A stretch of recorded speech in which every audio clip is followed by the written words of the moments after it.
Hi there and welcome back to my channel. This is Sean, the Honest Book Reviewer, with another book review. In this video we're discussing The Invited, written by Jennifer McMahon. This book is a gothic horror and a mystery, and the mystery element for me was the strongest part of the book. Even though there's great atmosphere in this story, with the setting, the setting of the house, the setting of the bog or the fen, and the characters as well add atmosphere, it's the mystery about what happened to Laurie in this book that kept me going. It's the strongest part for me in this book. Here's the book. I do like the cover.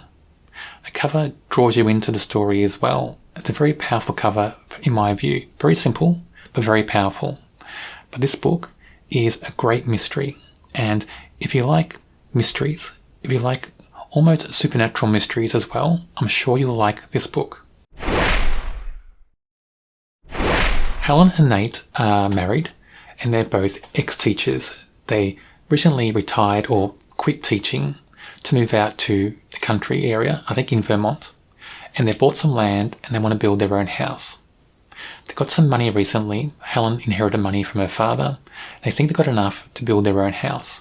Now this is where the story fell away a little bit for me, because these two ex-teachers, they didn't work in construction, and they're learning everything from videos, basically from YouTube. And I think they can build a house from that. That feels a bit strange to me. How can people who are learning things from YouTube learn how to frame a whole house, how to do plumbing, how to do wiring, roofing, everything that you need to build a house? So you have to kind of ignore that fact to really get into this book and enjoy it. It is a big part of the book though, because it's the building of the house that introduces the whole horror element, the whole haunted house element in this story. That building of the house is important, but I don't think it should have been them building the whole house. That's just a bit far-fetched for me. So early on in this book as well, we meet Olive. Olive is a teenage girl who lives with her father, Dustin, and their house is not far from where Nate and Helen are building their house. Olive's important because her mother Laurie went missing a few years ago, and people think that Laurie took off with another guy. There's all these rumours, all this talk that Laurie was having affairs with people.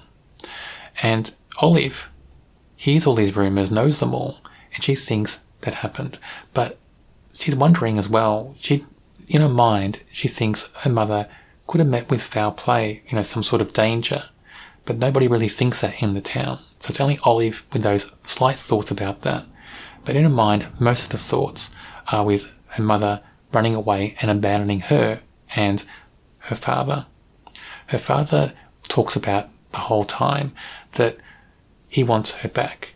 He's convinced Laurie will come back at some stage, and he's convinced that if he can remodel their house as well all the time, make it more appealing, maybe Laurie will return.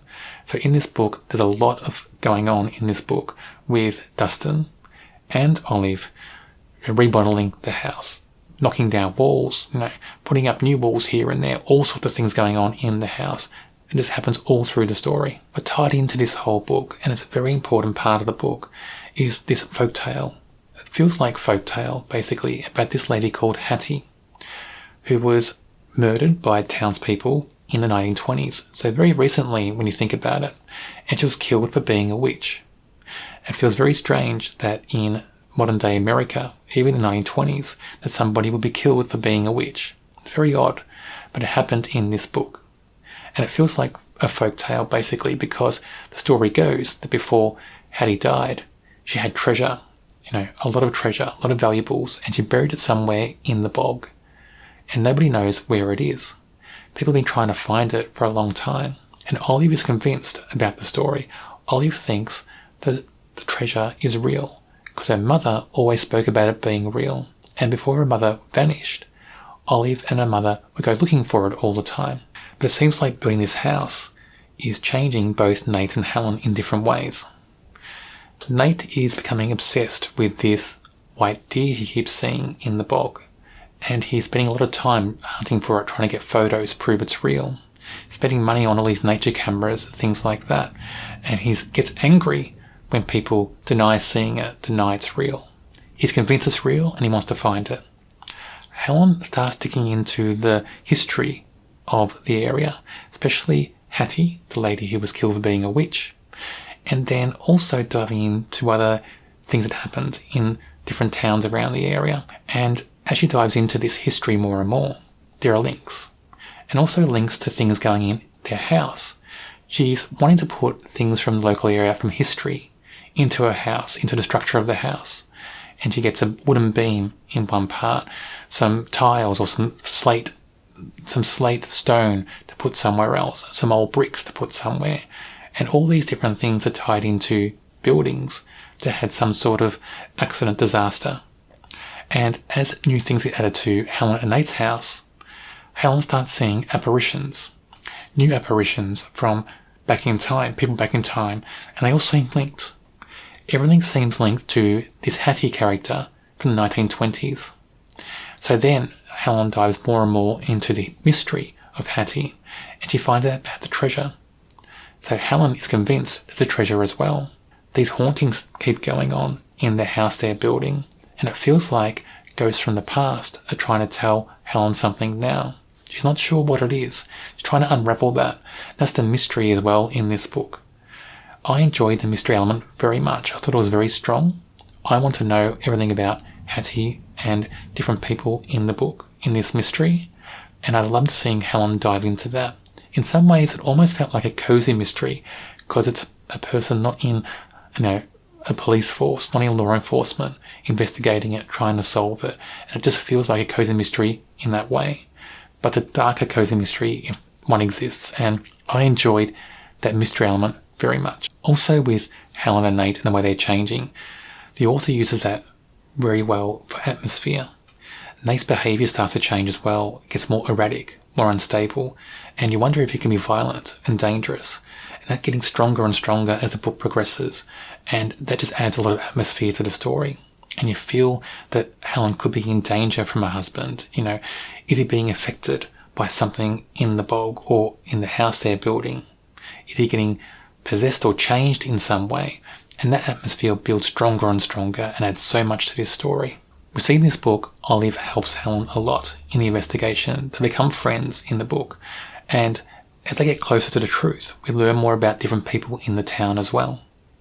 And we learn that some people have secrets. People are trying to hide things. Some people have their own agendas. Who can be trusted? Who's dangerous? Who could help them? Who's against them? All these things start playing out in the story, and it adds so much to the mystery. And we see that Helen and Olive could be in danger themselves in this story as well. There are so many characters in this book that are written so well described, so well created. They all feel consistent. And just the mysteries and secrets behind them, they're hidden very well in the story. They come out later on as the author wants them to come out. It's very controlled in the way it's told, and it just adds so much to the book because it keeps you guessing about people. I was wondering about different people, different characters the whole way through this book. Most, if not all, of the chapters are from points of view of Helen and Olive. And in their chapters, from their point of view, it feels true to their character, it feels different. Their voices come through. They're very strong voices as well, very consistent, and I like that. I like the fact that we see different characters, the town, the house being built, the bog, everything through their eyes and in the way they would see it and explain it.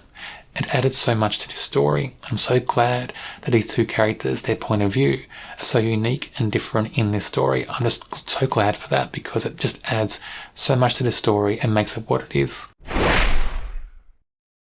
Helen's a great character. Her being an ex-history teacher adds so much to the book because she's diving into the history of the town, the area, history of Hattie, who was killed for being a witch. It all feels seamless because of that history element, that tie-in. So I did enjoy Helen in the book. Her point of view is so strong in her chapters. Everything about her feels strong. And when we see the changes of Nate through her eyes, that feels so strong as well. So Helen is a great character in this book. Olive, I liked Olive so much in this story. Again, her point of view is so strong and consistent in this book. She feels like a real teenager, like a real kid. She's not written as being above her years, too smart for her years, too clever. Everything feels true and real about Olive. She feels like a bit of a tomboy in some ways as well, the way she goes about doing things, but she feels like her own person, so unique. She likes doing her own thing, and I like that about this character because her character then feels real, like a real person. I enjoyed seeing all the growth in Olive as well, the way she sees everything in this book, different characters. She's a really enjoyable character, very engaging, a fun character as well in some moments, but she's so inquisitive as well in the story. She kind of feels like a modern day version of Nancy Drew, and I like that in this story because I do like Nancy Drew. Nate is a good character, and we see Nate through other characters' eyes, but we see changes in Nate, development, and it's interesting to see in other characters' eyes because we see how they see Nate. And Nate is very strong, well described, very consistent. His changes do make sense, and they add a lot of atmosphere to the story, especially when he starts to be a bit erratic, a bit unstable, and you wonder, can he be dangerous? Can he be trusted? All those things add so much to Nate in the book. It's a shame we don't have chapters from his point of view. I thought that would be a good element to this story, good addition, and I think his point of view will be very strong. But it's interesting seeing everything through other people's eyes, especially Helen's eyes, because Helen has all these different views about Nate, and it keeps changing as the story progresses. So Nate, very strong character. He will keep you guessing in the book. For me, this book is a great mystery and a better than average gothic horror. The mystery element was the strongest for me, of course. The horror, not so much. I get the gothic horror sense in the book here and there. It doesn't come through very strongly. It's not, dripping with that feel, that atmosphere feel. But the mystery keeps you guessing. The mystery kept me turning those pages. I was wondering about different characters in the book, wondering who could be trusted. I wanted to get to the truth of that mystery. And that's the thing that kept me going in this book. I rate this book a 3.5 out of 5. It's not my favourite Jennifer McMahon book, but it is a strong book. A lot better than average. It's very strong on the mystery element. I do recommend this still. I do recommend Jennifer McMahon as an author, and I'm going to go through all the books in her catalogue. On my channel, I review many horrors. If you enjoy horrors, check out my channel and subscribe. Also on my channel is a horror playlist. Should be on your screen now.